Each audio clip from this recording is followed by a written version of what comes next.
भावली धबधबा हल्ला प्रकरणात 9 आरोपी अटकेत. पर्यटकांच्या सुरक्षेसाठी कडक कारवाई. आणखी आरोपींचा शोध सुरू. इगतपुरी तालुक्यातील भावली धबधबा परिसरात पर्यटक कुटुंबावर झालेल्या छेडछाड, हल्ला आणि विनयभंग प्रकरणात पोलिसांनी मोठी कारवाई केली आहे. या प्रकरणात आत्तापर्यंत 9 आरोपींना अटक करण्यात आली असून सर्व आरोपींची ओळख पटली आहे. एका आरोपीवर यापूर्वी खुनाचा गुन्हाही दाखल झाल्याची माहिती नाशिकचे पोलीस अधीक्षक यांनी पत्रकार परिषदेमध्ये दिली. या प्रकरणात विनयभंग, जिवे मारण्याचा प्रयत्न, वाहनाची तोडफोड यासह गंभीर कलमांखाली गुन्हा दाखल करण्यात आला आहे.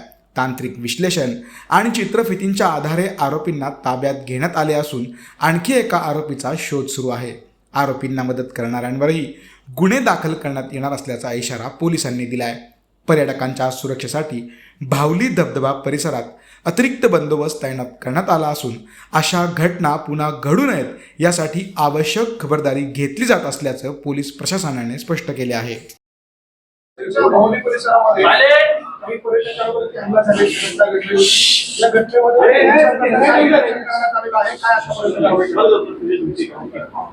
12 तारखेला इव्हिनिंगच्या दरम्यान जी बाहुली डॅम परिसरामध्ये इगतपुरी पोलीस स्टेशनच्या हद्दीमध्ये जी घटना घडलेली होती, ज्या घटनेमध्ये महिलेवरती हात उगारणे, त्याचबरोबर विनयभंगाची घटना, त्याचबरोबर त्यांनी दिलेल्या तक्रारी अनुषंगानं ज्या ज्या गोष्टी आहेत त्या अनुषंगानं योग्य जो गुन्हा आपल्याकडे दाखल करण्यात आलेला आहे त्याच्यामध्ये त्यांची मोबाईल असेल त्याच्या अनुषंगानं, त्याचबरोबर इतर त्यांची गाडीची जी काच आहे त्या गाडीच्या काच वेगवेगळ्या ठिकाणी अशा प्रकारचे स्टिक्स मारून फोडणे, त्याचबरोबर दगड मारून फोडणे, त्यांच्यावरती हमला करणे, अशा अनुषंगानं आपण जे आहे ते अटेम्प्ट टू मर्डर, त्याचबरोबर इतर डेकॉयटी अशा प्रकारची वेगवेगळी जी गंभीर कलम आहेत अशा प्रकारची सगळी गंभीर कलम या ठिकाणी आपण लावून गुन्हा दाखल करण्यात आलेला आहे. या अनुषंगानं याच्यामध्ये आतापर्यंत एकंदरीत 9 आरोपी जे आहेत ते 9 आरोपींना पूर्णपणे ताब्यात घेण्यात आलेलं आहे आणि त्याच्यावरती कारवाई सुरू आहे.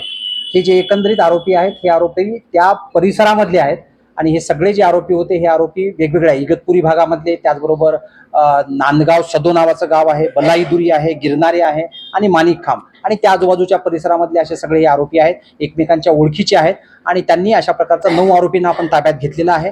आणि याच्यामध्ये इतर जे आणखी काही आरोपी त्याच्यात निष्पन्न झालेले आहेत याच्यामध्ये फिर्यादीने आपल्याला तक्रारी दिल्याप्रमाणे इतर जे 6-7 आरोपी होते, त्याचबरोबर त्यामध्ये इतर काही इन्व्हॉल्ड आहेत जे असोसिएट आहेत क्राईमला करणारे, त्याचबरोबर यांच्याशी गाडी देणारे, काही मदत करणारे, अशा प्रकारच्या सगळ्या आरोपींना आपण याच्यामध्ये इन्व्हॉल्व करून त्या गुन्ह्यामध्ये आपण त्यांना निष्पन्न केलेलं आहे. त्याचबरोबर व्हिडिओद्वारे सुद्धा आपण निष्पन्न केलेलं आहे.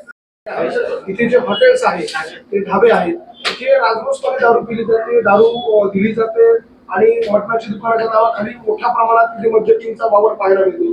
ग्रामीण पोलिसांकडनं पुढच्या काळामध्ये अशा घटना टाळण्यासाठी काय कारवाई केली जाणार आहे? तर याच्यामध्ये आपण अगोदरपासूनच ही कारवाई जी मद्यपींचा आणि ह्याच्या संदर्भातली आपण कारवाई ठोस प्रमाणे करतो आहोत. तुम्ही आपण ज्या वेगवेगळ्या ठिकाणची जी आहेत, आपल्याकडे 2 महत्त्वाचे ठिकाणं आहेत, पहिने परिसर असेल किंवा बाहुली डॅम असेल, तर त्या ठिकाणची आपण ही कारवाई दारू पिणाऱ्या इस्मांवर आपण कारवाई करतो. आपण नाकाबंदी पण लावलेली आहे. नाकाबंदीच्या अनुषंगानं आपले फिक्स पॉईंट पण असतात आणि त्याच अनुषंगानं जे आहे ते पर्यटकांसाठी आता विशेष ह्याच्यामध्ये पुन्हा आणखी त्या ठिकाणी अशा प्रकारचे जे महत्त्वाचे पॉईंट्स आहेत त्या ठिकाणी आपण बंदोबस्त जो आहे तो बंदोबस्त आपण वाढवणार आणि एकंदरीत जे आहे ते कुठल्याही पर्यटकांना घाबरण्याचं काही कारण नाही. अशा प्रकारची घटना जी आहे ती घटनेची पुनरावृत्ती कुठे होणार नाही आणि अचानक काही घटना तयार होणार नाहीत त्या संदर्भानं आपण पूर्ण प्रिकॉशन त्या ठिकाणी घेऊ. हे जे आरोपी आहेत हे आरोपी आपल्याला पहिल्यांदा आपण जेवढा काही आपल्याकडे व्हिडिओ आला, आरोपींची ओळख कोणाची नव्हती, आपण व्हिडिओच्या माध्यमातून त्याचप्रमाणे टेक्निकल अनालिसिसची मदत घेऊन आपण रात्रभर त्या ठिकाणी प्रत्येक व्हिडिओ प्रत्येक बारकाईनं बघून आणि टेक्निकल अनालिसिस करून आपण याच्यामध्ये कोण कोण लोक इन्व्हॉल्ड आहेत त्या सगळ्या लोकांची माहिती आपल्याला पहिल्यांदा त्या पद्धतीने मिळाली. त्यानंतर आपण वेगवेगळ्या आरोपींना जे आहेत ते वाड्याचा परिसर, भिवंडीचा परिसर, त्याचबरोबर जे आहे ते एका ठिकाणी लॉजमध्ये जे होते ते दुसऱ्याच्या नावाने जाऊन राहिलेले होते, त्या अनुषंगाने आपण सगळे प्रयत्न करून ह्या आरोपींना जे आहे ते आपण ताब्यात घेतले. अंबड पोलीस स्टेशन मध्ये मदत in the sense, Ambad police स्टेशनची मदत हा मुद्दा जो आहे, अंबड पोलीस स्टेशन मध्ये हे सगळ्यात पहिल्यांदा फिर्यादी जे आहे ते फिर्यादी त्या ठिकाणून निघाल्यानंतर अंबड पोलीस स्टेशनला हे पहिल्यांदा फास्ट त्या ठिकाणी आले. अंबड पोलीस स्टेशनला हा रात्री गुन्हा रजिस्टर झाला. अंबड पोलीस स्टेशनला रजिस्टर झाल्यानंतर आपल्याकडे तो गुन्हा जो आहे तो ट्रान्सफर झाला. त्याबरोबर लगेच ही कारवाई सुरू